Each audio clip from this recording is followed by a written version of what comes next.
అందరికీ నమస్కారం అండి. Welcome to Omkar Nageshwar stock market investment tips YouTube channel sir. ముందుగా ఈ ఛానల్ చూస్తున్న వాళ్ళకందరికీ కూడా ఒక విన్నపం అండి. కొత్తవారు ఎవరైనా నా ఛానల్ చూస్తున్నట్టయితే దయచేసి వెంటనే నా ఛానల్ని లైక్, షేర్, కామెంట్, సబ్స్క్రైబ్ చేయాల్సిందిగా రిక్వెస్ట్ చేస్తున్నాను. సో, ఇవాల్టి అంశంలోకి వెళ్ళిపోదాం సార్. హ్మ్. హ్మ్. నిన్న అంటే ఆహ్, 9/9/24 సోమవారం రోజు నా ట్రేడింగ్ సెషన్ ఎలా జరిగింది? నాకు నష్టమా? లాభమా? అనే వివరాలు ఇక్కడ నేను కాస్త మాట్లాడదలుచుకున్నానండి. అయితే గత కొంతకాలంగా నేను నిఫ్టీలో ట్రేడ్ చేస్తున్నటువంటి మాటైతే చెప్తున్నానండి. నేను అందరూ చేస్తున్నట్టు 30 పాయింట్లు, 40 పాయింట్లయితే ఒక్కసారిగా ట్రేడ్ చేయడం లేదు. ప్రతి 3 పాయింట్ల దగ్గర లేదా 5 పాయింట్ల దగ్గర ఆహ్, ఎంట్రీ తీసుకొని ఎగ్జిట్ అవుతున్నాను. ఈ సందర్భంలో మొదటగా నాకు రూ. 3000 లాభం అయితే రావడం జరిగిందండి. నా క్యాపిటలైజేషన్ వచ్చేసి ఇవాళ అంటే ఈ ఈ తారీఖున హ్మ్. ఇంచుమించుగా 88,000 లేదా రూ. 87,000. రూ. 87,000కి గాను నాకు మొదటగా వచ్చిన లాభం అండి రూ. 3,000. అయితే రూ. 3,000 అయితే నేను దాన్ని గనక నిలబెట్టుకొని ఉన్నట్లయితే సరిపోయేది. అక్కడి నుండి మరలా తిరిగి అది ఒక 10 పాయింట్లు పెట్టడం జరిగింది నేను. అక్కడి నుండి మళ్ళా తిరిగి నాకక్కడ ఎంతొచ్చింది? రూ. 6,000 వచ్చింది. అంటే ఓవరాల్‌గా రూ. 9,000 నాకు ప్రాఫిట్ అనేది రావడం జరిగింది. రూ. 9,000 ప్రాఫిట్ వచ్చిన తర్వాత నేను మరలా ఏం చేశాను? మూడోసారి నిఫ్టీ కొనడం అనేది జరిగింది. అయితే నేను కొన్నప్పుడల్లా పుట్టు కొంటున్నానండి. పుట్టే కొంటున్నాను. కాల్స్ కొనడం లేదు. పుట్టు కొని ఒక 5 పాయింట్లు ప్రాఫిట్స్ రాంగానే ఎగ్జిట్ అయిపోతున్నాను. అంటే ఎక్కడ కొనాలనేది నేను పా ఆర్డర్ అంటే బయింగ్ ఆర్డర్ పెట్టుకుంటున్నాను. అదేవిధంగా బయింగ్ ఆర్డర్ అయిన తర్వాత, ఎగ్జిక్యూట్ అయిన తర్వాత సెల్లింగ్ ఆర్డర్ కూడా ఆటోమేటిక్‌గా పెట్టేసుకుంటున్నాను. ఆ పాయింట్‌కి రాంగానే మార్కెట్‌లో ఉన్న నా పొజిషన్స్ అనేవి ఎగ్జిట్ అయిపోతున్నాయి.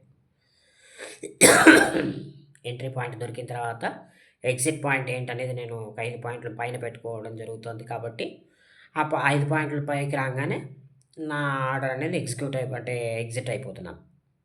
సో, ఈ సందర్భంగా ఓవరాల్‌గా నాకు ఈరోజు ఎంతండి? రూ. 9,000 ప్రాఫిట్ వచ్చింది. ఇంచుమించుగా రూ. 10,000 ప్రాఫిట్ వచ్చింది. అయితే మూడోసారి నేను చేయడం వల్ల అక్కడ ఏం జరిగిందనంటే, నాకక్కడ బాగా భారీ లాస్ వచ్చింది. అంటే అది పోను నాకొక రూ. 15,000 లేదా ఒక రూ. 10,000 లాస్ వచ్చింది. దాన్ని కవర్ చేద్దాం గదా! అని చెప్పి మళ్ళీ ఏం చేశానంటే, మళ్ళీ బాగా కింద పడిన తర్వాత అక్కడి నుంచి మళ్ళా తిరిగి ఆహ్, ఎంట్రీ పాయింట్ తీసుకోవడం జరిగింది. అరౌండ్ 100, 110 ఆ మధ్యలో తీసుకున్నాను. ఎగ్జిట్ అయ్యాను. అంతా బానే ఉంది. మళ్ళా తిరిగి అక్కడ తీసుకొని మళ్ళా తిరిగి అది రూ. 90కో పడిపోయింది. రూ. 90 పడిపోయినాక అప్పుడు భారీగా అంటే అక్కడి నుండి మళ్ళా ఒక 10 లేదా ఒక 15 పాయింట్ల లాస్ అనేది చూపిచ్చింది. అంటే ఇంచుమించుగా ఒక రూ. 10,000 లాస్ అనేది మళ్ళా చూపిచ్చింది. ఆన్ అండ్ యావరేజ్‌గా నాకీరోజు అన్నీ పోంగా నాకు లాసే మిగిలిందండి ఇవాళ. ఆహ్, అయితే దాని తర్వాత నేనేం చేశానంటే, వేదాంతాలో పుట్టు తీసుకోవడం జరిగింది. ఇది రూ. 50 పుట్టు ఒకసారి తీసుకోవడం జరిగింది. అదేవిధంగా రూ. 60 కాలు ఒకసారి తీసుకోవడం జరిగింది. 3 లాట్స్ తీసుకున్నాను. ఒకసారి తీసుకున్నప్పుడేమో 50 పైస్‌తో ఎగ్జిట్ అయ్యాను. ఇంకోసారి తీసుకున్నప్పుడేమో అరౌండ్ ఒక 10 పైసే, 20 పైసేతో ఎగ్జిట్ అయ్యాను. సో, ఇదైతే ప్రాఫిట్స్‌తోనే వచ్చాను. ఆన్ అండ్ యావరేజ్ మీద నా లాసెస్ అన్నీ కూడా కలుపుకుంటే రూ. 8,000 ఈరోజు నా లాస్ అనేది ఉందండి. అయితే ఆహ్, అన్నీ కలుపుకుంటే 88,000 ఉన్న నా క్యాపిటల్ కాస్త రేపటికి బహుశా రూ. 78,000కి చేరుకోవచ్చు. ఎందుకంటే బ్రోకరేజెస్ పోతాయి కదండీ! స్టాంప్ డ్యూటీస్ అని ఎక్సెట్రా, ఎక్సెట్రా అన్నీ పోతాయి కదండీ! సో, హ్మ్. చే మనకి రూ. 78,000కి నా క్యాపిటలైజేషన్ అనేది చేరుకోవచ్చు. అయితే రేపటి నా వ్యూ ఏంటినంటే, మార్కెట్ గనక ప్లస్‌లో ఉంటే నేనేదైనా ఆహ్, స్టాక్స్‌లోకి వెళ్ళిపోతాను. లేదు మార్కెట్ మైనస్‌లో ఉందనుకోండి, నిఫ్టీలోకెళ్తాను. నిఫ్టీలోకే వెళ్తాను. పుట్టు తీసుకుంటాను. ప్రతి 5 పాయింట్ల దగ్గర తీసుకుంటూ ఎగ్జిట్ అవుతాననమాట. సో, పుట్టు మాత్రమే నేను చేస్తున్నానండి. అంటే పుట్టు చేయడం వల్ల ప్రస్తుతానికైతే నాకు లాభమే వస్తుంది గానీ నష్టం రావడం లేదు. ఎందుకంటే నేను మీకందరికీ చెప్పేదేంటినంటే, పుట్టు చేస్తే మనము పుట్టు కావచ్చు లేదా కాల్ కావచ్చు. నిఫ్టీలో గాని, బ్యాంక్ నిఫ్టీలో గాని మనం తీసుకుంటే, బ్యాంక్ నిఫ్టీ కంటే కూడా నిఫ్టీ తీసుకుంటే బెటరు. ఎందుకంటే నిఫ్టీలో వోలటాలిటీ అనేది చాలా తక్కువుంటుంది. బ్యాంక్ నిఫ్టీలో మనం చూసుకున్నట్టయితే, బ్యాంక్ నిఫ్టీలో గనక చేతులు పెడితే ఆటోమేటిక్‌గా కాలిపోతామండి. భస్మమే ఇంక. అదేదో చెప్తారు చూడండి. మన బట్టని గనక అగ్గిపుల్లది గీసి పెడితే, అది చివరికి బూడిద మిగులుతుందంటారే, ఇది అది గూడా మిగలదు. కనీసం అసలు అంతా ఆవిరైపోతుంది. బ ఏం మిగలదు. ఈ విధంగా ఉంటుంది. అయితే నిఫ్టీలోకొచ్చేటప్పటికి ఎలా ఉండాలనంటే, మనకి ఒకవేళ పొజిషన్ తీసుకున్నా కూడా 5 పాయింట్లు మాత్రమే పెట్టుకోగలగాలి. వాళ్ళకి ప్రాఫిట్స్ ఒస్తున్నాయి సార్. ఎవరైతే 5 పాయింట్లలో ఎగ్జిట్ అవుతున్నారో వాళ్ళకి ప్రాఫిట్స్ ఒస్తున్నాయి. 1,00,000 ఉండాలి ఖచ్చితంగా. 1,00,000 గనక ఉంటే నిఫ్టీలో ఒక 5 పాయింట్స్ తీసుకున్నారనుకోండి. అరౌండ్ 5,000 రూపీస్ అనేది మనకు వర్కౌట్ అవుతుంది. హ్మ్.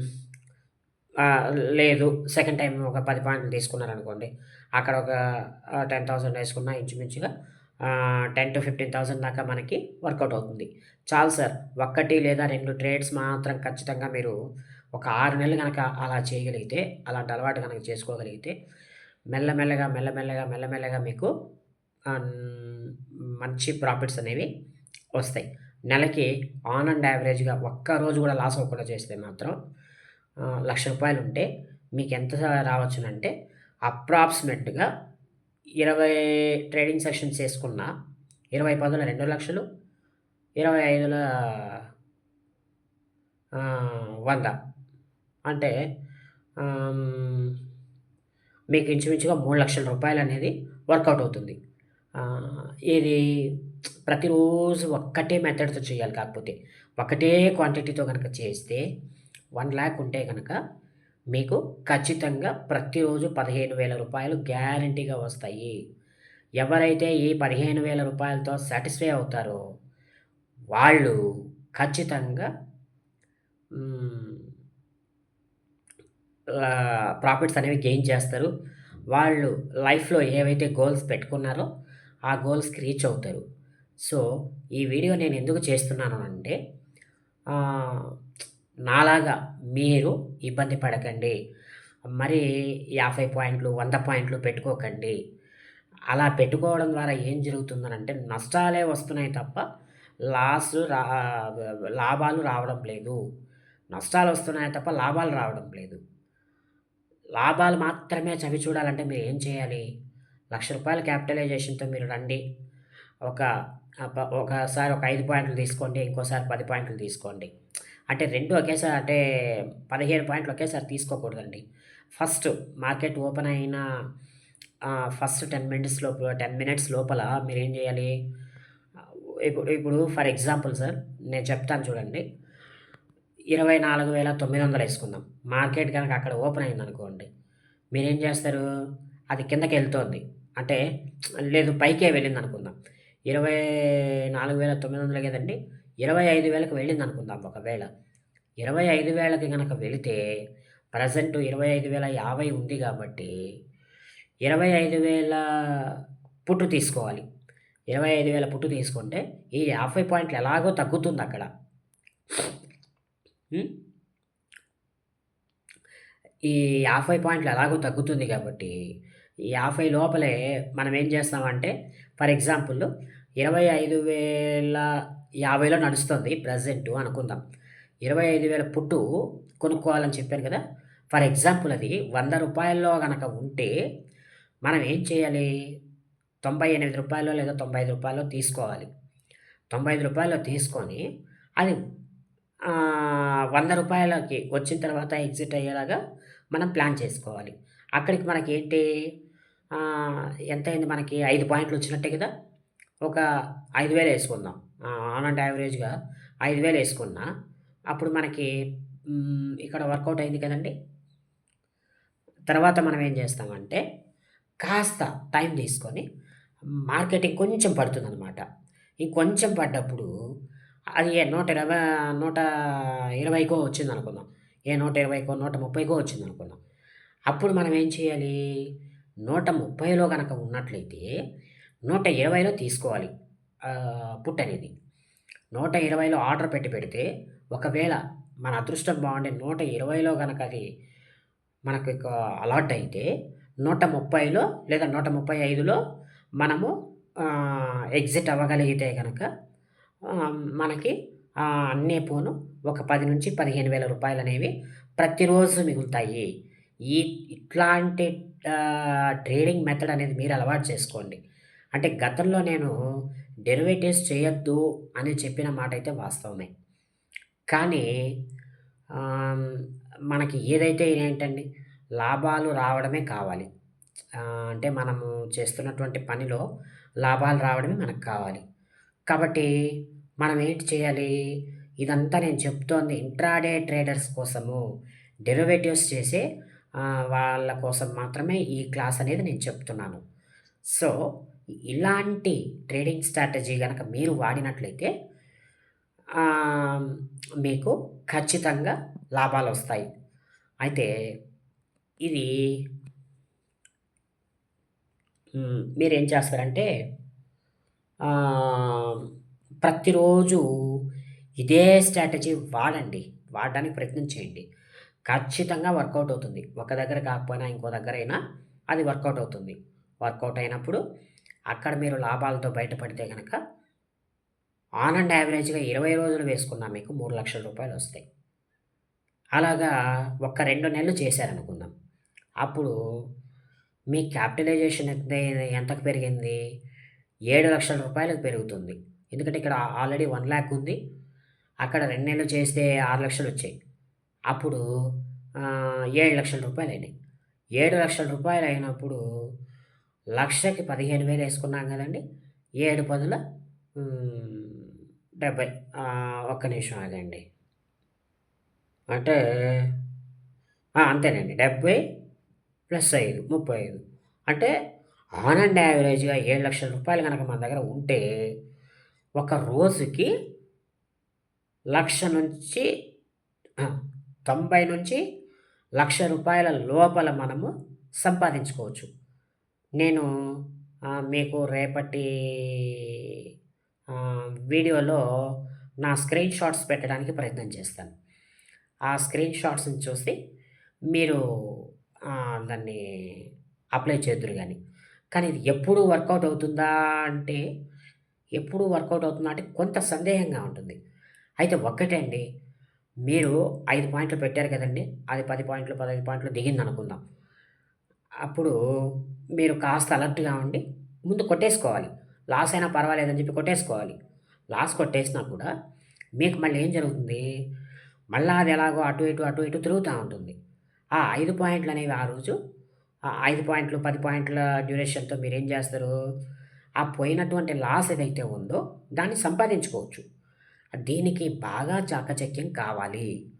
దీనికి చాకచక్యం ఉంటే లక్షణంగా మనం దీన్ని సంపాదించుకోవచ్చు. ఇబ్బందయితే లేదు. సో, ఇదంతా కూడాను నా ఓన్ ఎక్స్‌పీరియన్స్‌తో నేను మీకు వీడియోలో మాట్లాడుతూ చెప్తున్నాను సార్. ఆహ్, సో, మీరు వీటిని ఎంతవరకు అవలంబిస్తారనేది అది మీ యొక్క స్వంత నిర్ణయం మీద ఆధారపడి ఉంటుంది. మీరు బాగా తెలివివంతులైతేనే మీరు ఇందులో రాణించగలరు. కాబట్టి నా సలహా సూచనల మేరకు మీరేం చేస్తారంటే, కొంతకాలం దీన్ని మెల్లమెల్లగా 1, 2 లాట్లతో చేయండి.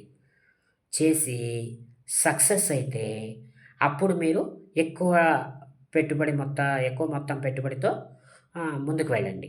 సో, అలా ముందుకెళ్తే ఖచ్చితంగా మీరు కొంతకాలానికి రోజుకు రూ. 1,00,000 చొప్పున సంపాదించుకోవడానికి అవకాశం ఉంటుంది. సో, ఇలాంటి పద్ధతిని మీరు కొనసాగించండి. ఖచ్చితంగా మీకు లాభాలనేవి వస్తాయి. సో, ఆహ్, ఆహ్, ఇలాంటి వీడియోలు మీకింకా చాలా కావాలని నేను అనుకుంటున్నానండి. కొత్తగా ఎవరైనా చూస్తున్నటువంటి వాళ్ళు ఉన్నట్లయితే నా ఛానల్‌ని వెంటనే లైక్, షేర్, కామెంట్, సబ్స్క్రైబ్ చేయండి. అదేవిధంగా నా ఛానల్‌లో ఉన్న కంటెంట్ అంతా కూడా ఒకసారి చూడండి. పాత వీడియోలన్నీ కూడా చూసే ప్రయత్నం చేయండి. షార్ట్స్‌కి లైక్స్ కొట్టండి. నా షార్ట్స్ ఉన్నాయి గదా! షార్ట్ వీడియోస్ ఉన్నాయి గదా! వాటికి లైక్స్ కొట్టే ప్రయత్నం చేయండి. లైక్స్ కొడితే అప్పుడు నాకేం జరుగుతుందంటే ఆ షార్ట్ వీడియో ఏదైతే ఉందో అది ఇంకొంతమందికి చేరువవుతుంది. అంటే మీన్స్ బాగా వైరల్ అవుతుందనమాట. ఇంకా కొంతమందికి చేరువవుతుంది.